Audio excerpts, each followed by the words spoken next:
tell us what made you to believe in the last bench student? Because I was the last bench. Even I too, sir. आज हमारे APJ Abdul Kalam साहब का जन्मदिन है और वो आज धरती पर नहीं है, लेकिन मुझे ऐसा फील होता है कि आप बहुत सारे APJ Abdul Kalam student day के रूप में आज बैठे हुए हैं। तो चौथा नमस्कार आप सभी बच्चों के नाम, जोरदार।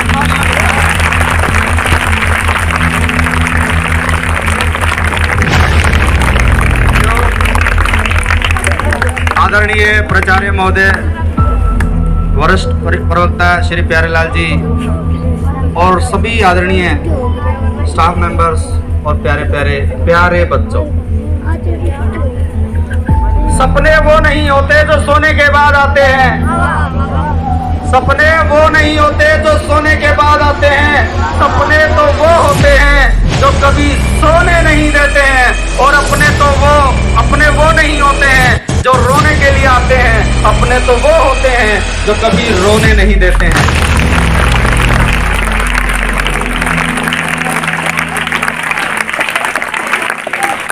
थैंक यू सो मच प्यारे बच्चों।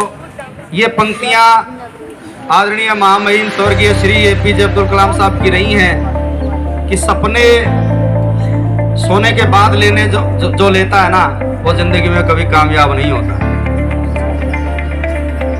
उनको जीते जी जागते हुए जो सपने देखता है, सही मायने में वही अपने सपने को पूरा यदि करता है तो सफलता की सीढ़ियों पर चढ़ता चला जाता है। सपने वो बड़े नहीं होते जो सोने के बाद आते। सुने आप लोग? तो मैं एपीजे अब्दुल कलाम साहब के बारे में कुछ अनसुनी कहानियां बताऊंगा और वो आपको एक एक चीज से जोड़ेगी, चाहे वो अनुशासन हो, चाहे वो विफलता हो, चाहे कुछ सीखने की बात हो, चाहे बहानेबाज से निशानेबाज बनने की बात हो, बहुत सारी बातें रहेंगी। श्रीमती कमलेश मैम जी ने बताई बहुत सारी बातें, वो चीजें नहीं लेना चाहता। मैं ये बात करना चाहता हूँ कि मल्लाह का बेटा अखबार इसलिए बेचा करता था, पैसे नहीं थे उनके पास, लेकिन चलते चलते अखबार को पढ़ लिया करता था। ये खूबसूरती थी कलाम साहब। जोरदार तालियां बजाएं।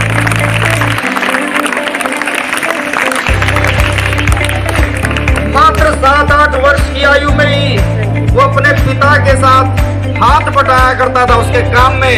काम क्या था? जो रामेश्वरम मंदिर में आते थे लोग, विजिटर्स आते थे, उनको नाव में बैठा बैठा करके पिता के साथ मदद करता था। लेकिन हमारे बच्चे भी आज से यही करेंगे, अपने माँ बाप के घर के काम में जरूर मदद किया करें। दूसरी बड़ी बात, जब वो बढ़ रहा था, 10वीं क्लास पास कर रहा था, उस समय गलती से वो मैथ की क्लास की बजाय किसी दूसरी क्लास में घुस जाता है और टीचर ने पटाख से कान के नीचे बजाया कि तुम क्या मैथ में करोगे, तुम अपनी क्लास तक याद रहती नहीं है। तो इस बात से उसने इतनी मेहनत की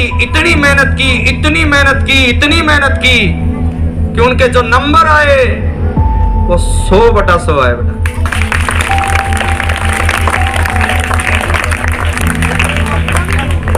आगे और जब चलते हैं, उन्होंने Madras institute of technology admission लिया इंजीनियरिंग में। उनके बहुत सारा पैसा नहीं था, बड़ी मेहनत के बाद स्कॉलरशिप के लिए उनको जाना था। उनको डिजाइन तैयार करना था हवाई जहाज का, उसका रॉकेट का। बनाया नहीं बना, बनाया नहीं बना, बनाया नहीं बना। और आखिरी में जो उसके कोच थे, जो उसके कैप्टन थे, उन्होंने कहा कि तुम्हारी स्कॉलरशिप छिन जाएगी। क्या छिन जाएगी? स्कॉलरशिप छिन जाएगी, तुम बाहर नहीं जा सकते, तुम्हें सहयोग नहीं मिलेगा। तो अब्दुल कलाम साहब ने कहा कि गुरुजी 1 महीने का समय दे दो। कितना महीने का? लेकिन गुरुजी ने 1 महीने का समय नहीं दिया, सिर्फ और सिर्फ 3 दिन का समय दिया। और उस दिन कलाम साहब ने शपथ ली कि मैं इसको बना के बनाऊंगा। और उसने 5 घंटे, 10 घंटे, 24 घंटे, 30 घंटे, 35 घंटे, 70 घंटे, लगातार 72 घंटे मेहनत करने के बाद उसने वो डिजाइन तैयार किया। और उसके बाद उस गुरुजी ने देखा तो उसको गले लगा लिया। बच्चों,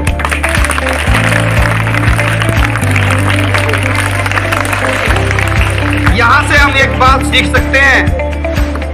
कई बच्चे कहेंगे गुरुजी 3 दिन में तो कैसे हो जाएगा, महीने में कैसे हो जाएगा।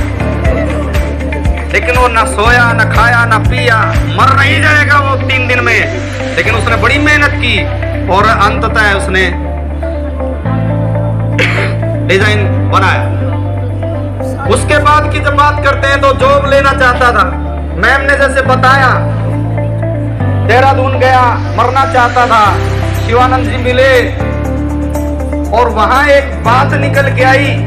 यद्यपि वो मुसलमान थे, शिवानंद जी ने कहा कि तुम गीता का अध्ययन करो, भगवत गीता का अध्ययन करो। उसने उस दिन सुनाया, बताया कि यम यम तम तम वापी स्वभावम, अर्थात जैसा जैसा सोचोगे आपके साथ वैसा वैसा ही निश्चित रूप से होगा। और वहां से उसने सोचना शुरू किया। मतलब यदि हम अपनी ऊर्जा, अपनी सोच आत्महत्या में लगाएंगे तो क्या होंगे, आत्महत्या की तरफ बढ़ेंगे। यदि ऊर्जा हमने घास खोदने में लगाई तो घास खोदेगा। यदि ऊर्जा हमने खाली वक्त गुजारा तो वही प्राप्त होगा। और यदि हमने महानतम कार्यों के लिए अपना समय लगाया, ऊर्जा लगाई, तो निश्चित रूप से परिणाम भी ऊर्जावान हो। वहां से अब उन्होंने आगे जब चलने लगे तो 1963 में उन्होंने SLV3 बनाया। SLV क्या होता है? रॉकेट को ले जाने वाला लॉन्चिंग व्हीकल होता है। उसने वो बनाया, दुनिया में नाम कमाया और उसके बाद वो इसरो के डायरेक्टर बने, DRDO के डायरेक्टर बने। तब उनको एक रॉकेट और बनाने थे, मिसाइल बनानी थी 69 to 79। 10 साल तक उन्होंने बराबर मेहनत करी, 10 साल तक बराबर मेहनत की, लेकिन परिणाम शून्य। पूरे बोर्ड की मीटिंग बुलाई गई।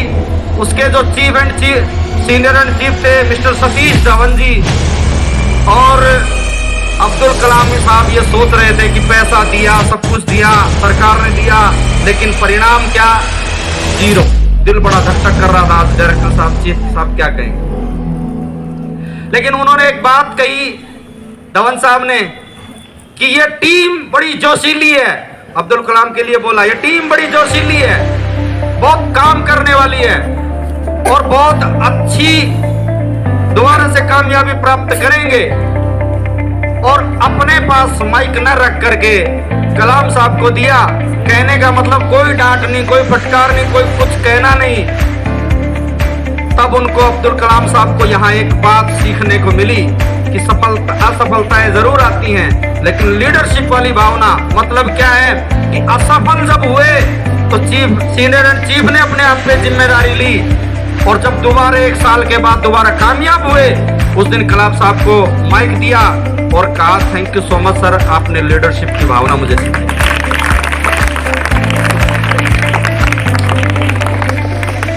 तो यहां से उन्होंने लीडरशिप की भावना सिखाई और उन्होंने एक मंत्र दिया, FAIL। क्या मतलब होता है? ना बाबा ना। फेल की उन्होंने डिफरेंशिएट किया कि फर्स्ट अटेम्प्ट इन लर्निंग। क्या बन गया?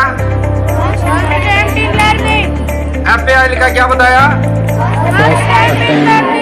इसका मतलब यह है कि असफलता जब होगी तो पहली जो असफलता है वो आपकी सक्सेस की पहली निशानी है। जीवन में जिसने कुछ किया ही नहीं है वो असफल कहां से हो सकता है? हो सकता है क्या? लेकिन जीवन में जिसने बहुत कुछ किया है तो वह सफल भी होगा, सफल भी होगा, सफल भी होगा, और उसके बाद उसकी महानता की कहानी लिखी जाएगी और वो बनेगा देश का महामहिम, महानतम वैज्ञानिक, महामहिम राष्ट्रपति। उन्होंने वहां से शुरुआत की। एक वर्ड बोला जाता है इम्पॉसिबल। क्या होता है इम्पॉसिबल? क्या होता है इम्पॉसिबल? मतलब असंभव। लेकिन इसको अलग अलग करोगे स्पेलिंग्स को तो आई अलग, एम अलग और पॉसिबल करके देखो। आई एम तो कहाँ असंभव है? ही नहीं असंभव। समझ रहे हो? एक वर्ड आता है नो, एन ओ, इसको हम अलग परिभाषित करते हैं। ना कभी भी ना ना ना ना नहीं जीवन में। आप लोग प्रयास कीजिए, आगे बढ़िए और उसके लिए करके ये next one no word use नहीं करना और कभी जीवन में अपने ना की परिभाषा नहीं लेके आए।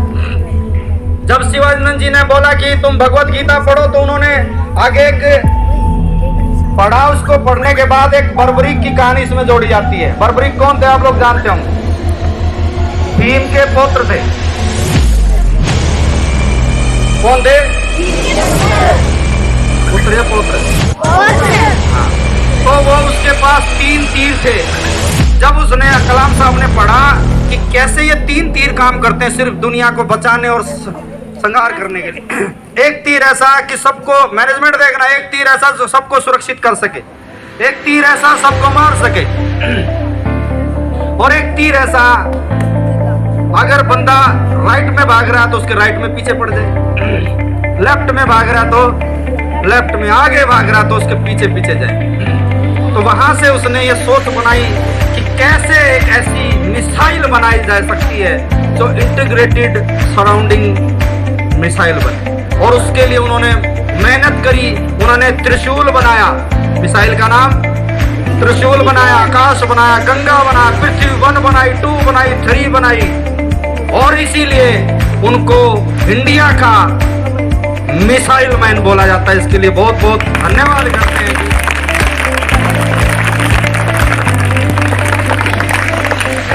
सुदर्शन चक्र से भी उन्होंने सीखा कि कैसे सुदर्शन चक्र उंगली पे उठाते हैं और फेंकते हैं और आगे जिसको मारना है उस तक जा करके फिर एक प्रयास करते हैं कि बेटा समझ में आया, कुछ नहीं आया तो तुरंत। इसने ये भी उसमें चीजें डाली कि कैसे एक मिसाइल वर्क करती है। लास्ट में फेंकने से पहले रास्ते में भी रोक करके ये पूछा जा सकता है भाई मान रहा है कि नहीं मान रहा है ना?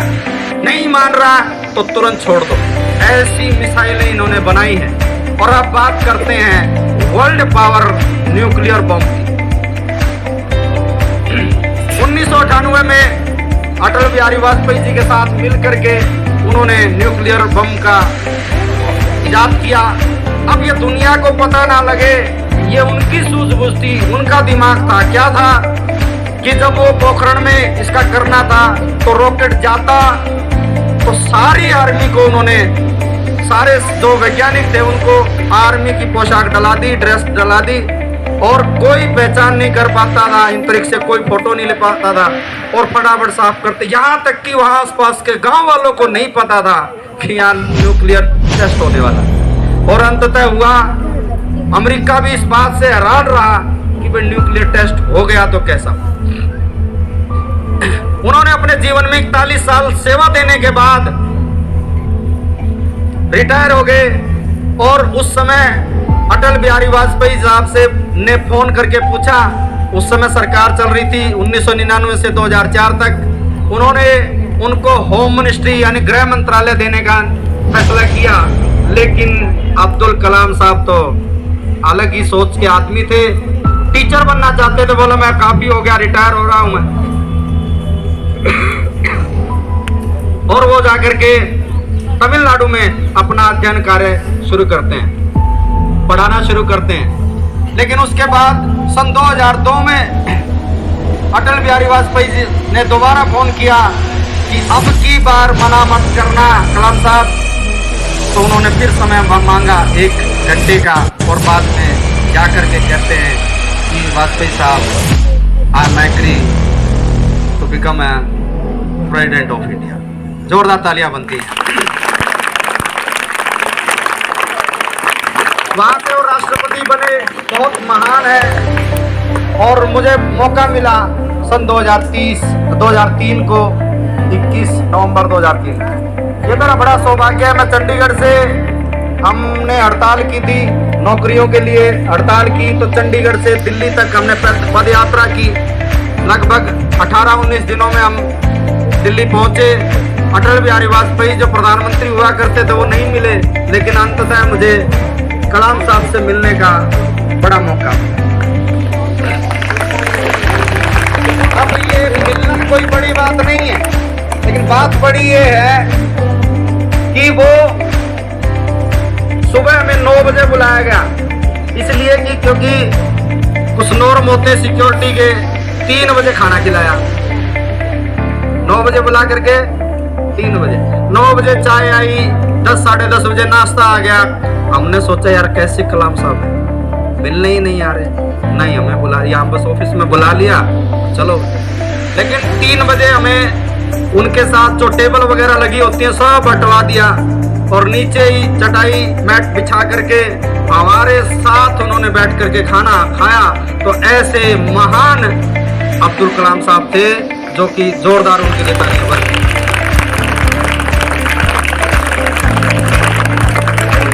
2 मिनट की मैं बातें और बताना चाहूंगा कि कितने महान थे। जब वो राष्ट्रपति भवन में आते हैं,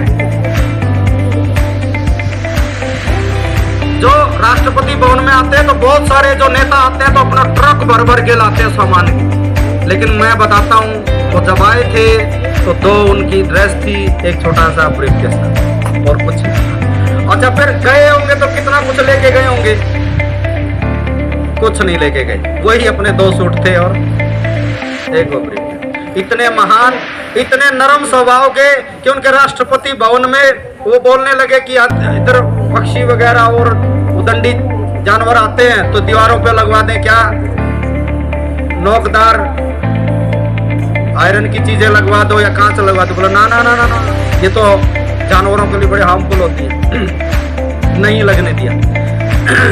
उनके परिवार में 10 भाई बहन थे, कभी किसी को उन्होंने साथ नहीं रखा, लेकिन एक बार वो मिलने के लिए आए तो उन्होंने 7-8 दिन रखा तो चाय भी पीते, नाश्ता भी करते, खाना भी खाते, इधर से उधर घूमने भी जाते, यहाँ तक कि बस का आयोजन करके अजमेर शरीफ पे उनको घूमने भी भेजाया गया। लेकिन इन सब चीजों की उन्होंने एक डाउन किया, कॉपी में लिखा कितना कितना हिसाब, कितना कितना हिसाब, कितना कितना हिसाब। और मुझे बताते हुए बड़ी खुशी होती है बच्चों कि अब्दुल कलाम साहब ने अपनी तनख्वाह से अपने परिवार का जो खर्चा आया था 3,52,000 रुपए, वो राष्ट्रपति भवन को उन्होंने अपनी तनख्वाह से पे किया।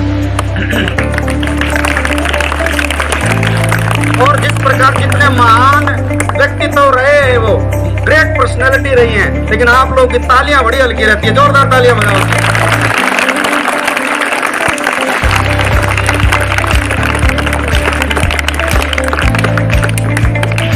पानी पी लो बच्चे।